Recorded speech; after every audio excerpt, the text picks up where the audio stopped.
मोहम्मद मालिक साहब ने भी हमें ज्वाइन किया, उनसे भी बात कर लेते हैं। बहुत शुक्रिया मालिक साहब वक्त देने के लिए। बताइएगा जो आज ये अहम एक मुआहिदा 3 ममालिक के दरमियान तय पाया है, क्या समझते हैं इस मुआहिदे से खित्ते में जो ताकत का तवाज़ुन है वो किस हद तक तब्दील होगा? देखिए, आई थिंक ये बड़ा ज़बरदस्त बिगिनिंग है। इन इटसेल्फ तो बहुत बड़ी बात है। इसमें 2-3 चीज़ें हुई हैं। एक तो जो सऊदी अरेबिया और तुर्की की बड़ी एक ट्रेडिशनल राइवलरी चल रही थी for the leadership of the Muslim उम्मा, उसके अंदर एक ठहराव आ गया है। वो एक डिफरेंसेस आपके साइड पे आए। कॉम्बो बड़ा ज़बरदस्त है। सऊदी अरेबिया, तुर्की, पाकिस्तान, ये तीनों मुस्लिम दुनिया की बहुत इम्पोर्टेंट ममालिक हैं फॉर डिफरेंट रीजन्स। हमारा होलियस्ट सबसे ज़्यादा हमारे लिए मुकद्दस जगह दोनों सऊदी अरेबिया में हैं। रिसोर्स से सऊदी अरेबिया है। तुर्की जो है वो यूरोपियन अलायंस का भी मेंबर है, अब हमारे साथ भी है। उसकी आर्मामेंट इंडस्ट्री बड़ी डेवलप है। पाकिस्तान ओनली न्यूक्लियर पावर और जो हमारी मिलिट्री प्रोग्रेस है वो इस्टेब्लिश हो गई है। सो ये बड़ा ही ज़बरदस्त कॉम्बो है। अब इसको इस तरह 3 चीज़ों पर ना देखें। ये आप देखिएगा कि बड़ी जल्दी आपको इसमें 7-8 मुल्क और भी जुड़ते नज़र आएंगे। और हम बड़े अरसे से देख रहे थे कि इस ईरान अमेरिका जंग के बाद सिक्योरिटी पैराडाइम सबकी जरूरत बन गई है कि नया सिक्योरिटी पैराडाइम हो, और इस किस्म के पैराडाइम्स के फिर इकनॉमिक पैराडाइम्स भी ये सायर करते हैं, उसके अंदर से वो भी जन्म लेते हैं। लेकिन सबसे बड़ी बात ये है कि ये मुस्लिम दुनिया की ये ज़रूरत बन गया है। ये कोई ख्वाहिशात का नतीजा नहीं है, ये नीड बेस्ड अलायंस है। लेकिन जो आपके डिफेंस अलायंसेस होते हैं उनके लिए नज़रियाती हम आहंगी बड़ी ज़रूरी है। अब जितने इंटरनेशनल इश्यूज में देखिए, आप देखिए सऊदी अरेबिया, पाकिस्तान, तुर्की, इनका आइडियोलॉजिकल अलायंस पहले से ही था। हमारा तुर्की से बहुत बड़ा अलायंस है, हमेशा से हमारा तो रोमांटिसिज्म था। वो सल्तनत उस्मानिया की हिस्ट्री से छेड़ दे के आज तक खिलाफत मूवमेंट में सबसे ज़्यादा इस खित्ते ने काम किया। डेकेड्स ओल्ड हमारा लिंक है सऊदी अरेबिया से। सो इन तीनों का फॉर्मल अलायंस नई चीज़ है, इनका करीबी ताल्लुक नई चीज़ नहीं है। लेकिन सबसे बड़ी बात है जो मैसेजिंग हुई है इससे। देखिए, मैं तो इन तमाम चीज़ों में मैं कहता हूँ कि हम एहसानमंद हैं नरेंद्र मोदी के। ना मोदी ने वो बेवकूफ़ी की होती हमारे साथ जिसमें उसको हमने ज़िल्लत में शिकस्त दी, ना उसकी मिक्स टूटती, तो आज दुनिया में जो पाकिस्तान का सबसे बड़ा तासुब बदला है वो बदला था जब हमने ठुकाई की इंडिया की। उसके बाद एक मिक्स टूट गई इंडिया की नेट सिक्योरिटी स्टेबलाइजर की और पाकिस्तान का चीज़ बदली। फिर ईरान अमेरिका जंग, यूँ कहते हैं ना तो silver lining in every cloud. हमारे लिए तो पाकिस्तान के लिए तो इन 2 जंगों ने बहुत कुछ बदल दिया।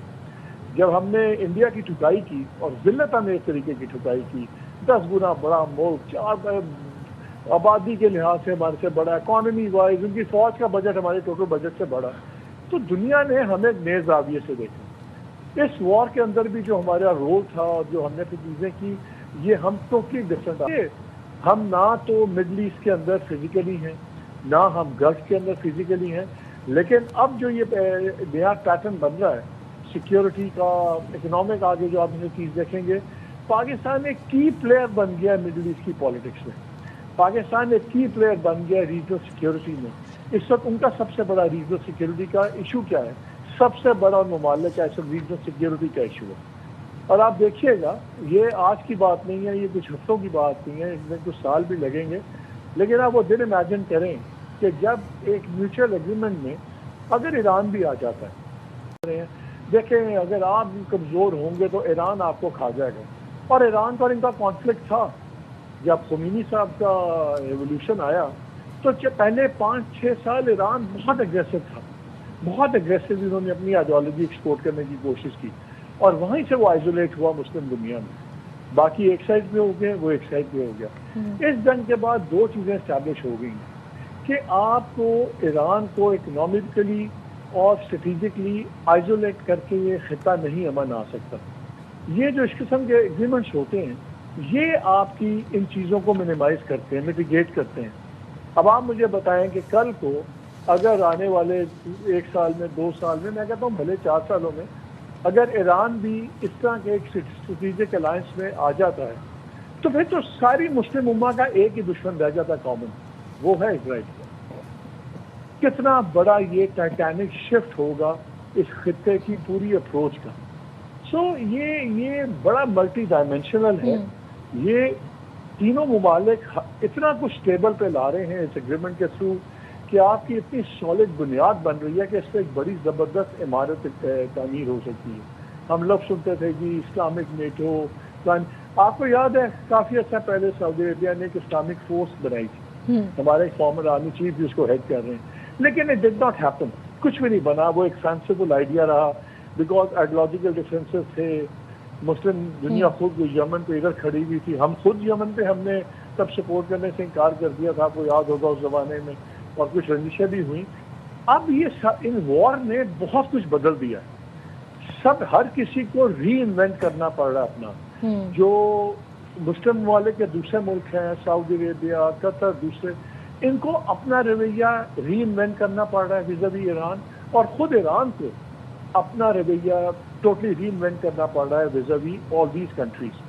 یہ جو ری انوینشن ہے اور ری کیلیبریشن ہے آئیڈیولوجیکل اور پریگمیٹزم کے لحاظ سے, سب کو ایک چیز سمجھ آ گئی ہے کہ ہم نے کو ایگزسٹ کرنا ہے.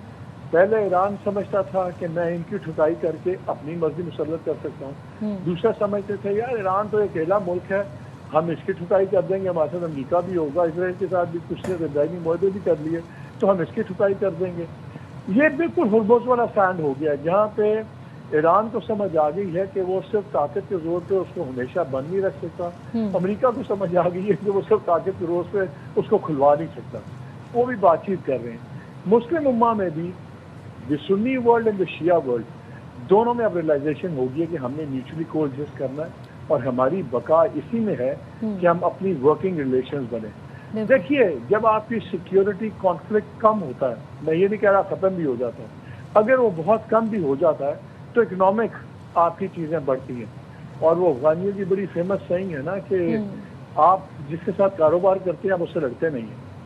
سو اکنامک ٹائی اسٹرانگ ہوں گی. انڈیکیشنز بھی آئی ہیں قطر کی, یو اے ای کی, باقی لوگوں کی کہ we would like to invest in Iran. اب اگر یو اے ای اور ایران کے وہ ریلیشنز رہے ہیں سارے معاملے میں, اگر یو اے ای والے بھی بیٹھ رہے ہیں ایران کے ساتھ تو پھر آپ دیکھیے باقیوں کے لیے کتنا آسان ہو جاتا ہے.